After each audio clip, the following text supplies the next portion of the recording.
Bonjour à tous, on se retrouve pour une nouvelle position avec ici le trait pour les blancs. Et il y a eu pas mal de pièces d'échanger, surtout des pions finalement.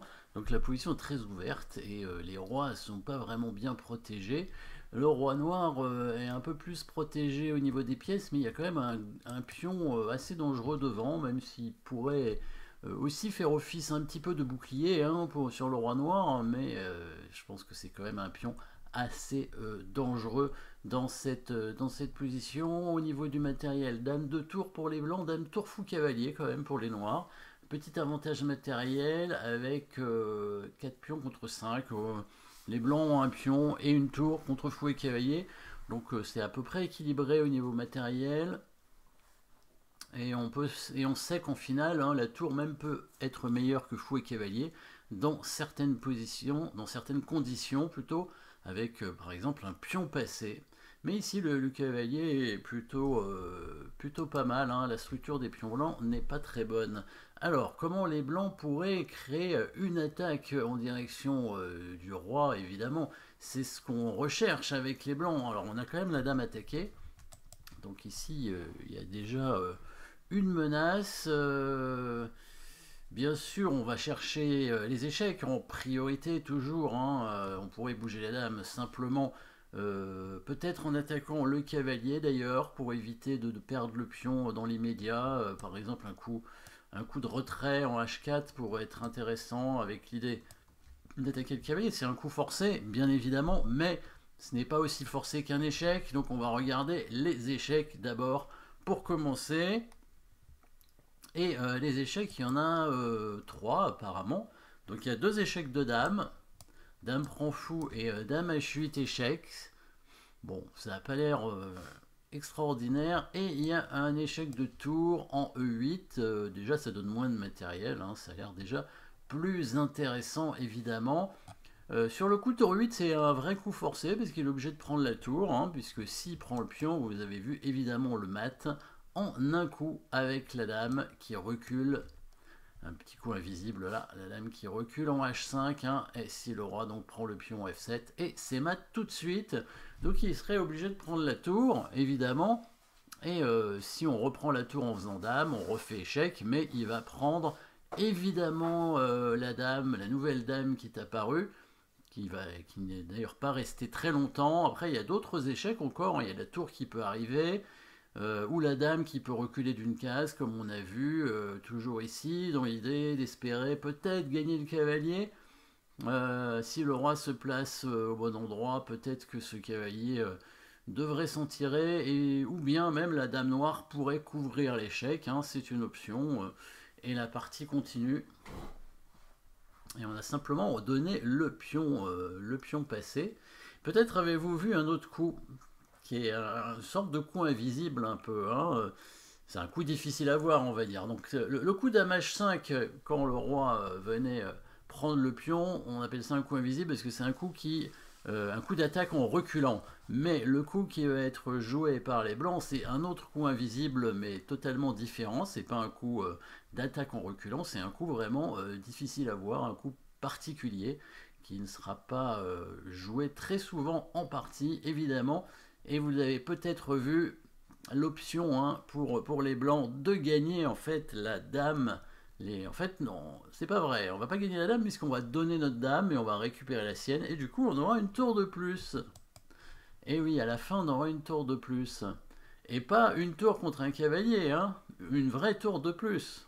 Ni une tour contre un fou, une tour de plus. Donc, probablement, on va lui prendre ses 2 pièces mineures et on va rester avec la tour en plus. Non, en fait, ça va pas être ça. Il va bien avoir une pièce mineure. Mais comment c'est possible qu'on ait une tour de plus dans ces cas-là? Eh bien, vous avez peut-être compris l'idée. C'est que le pion à une case de promotion ne fait pas forcément une dame. Et oui, il pourrait faire une autre pièce à la place il y aurait un gros avantage à faire évidemment cette pièce. Donc je parle bien sûr du cavalier pour faire une fourchette. Après tour E8, tour prend E8, c'est va être une attraction avec la dame qui va prendre le fou. Et oui, et il va attirer le roi sur une case de fourchette, et quand on va prendre la tour, on va pas faire une dame, on pourrait faire une dame, mais la partie n'est pas terminée, hein. Il y a une qualité d'avance, effectivement, il y a un avantage pour les blancs, mais il y a quand même des possibilités pour les noirs de contre-attaque, et peut-être un échec perpétuel, hein, avec la dame, parce que le roi blanc est quand même pas très bien protégé, hein. Dame en G3, on pourrait penser peut-être, par exemple, dans la variante avec tour 8 échec. Alors évidemment, s'il prend le pion, on le matin d'un coup, comme on a dit.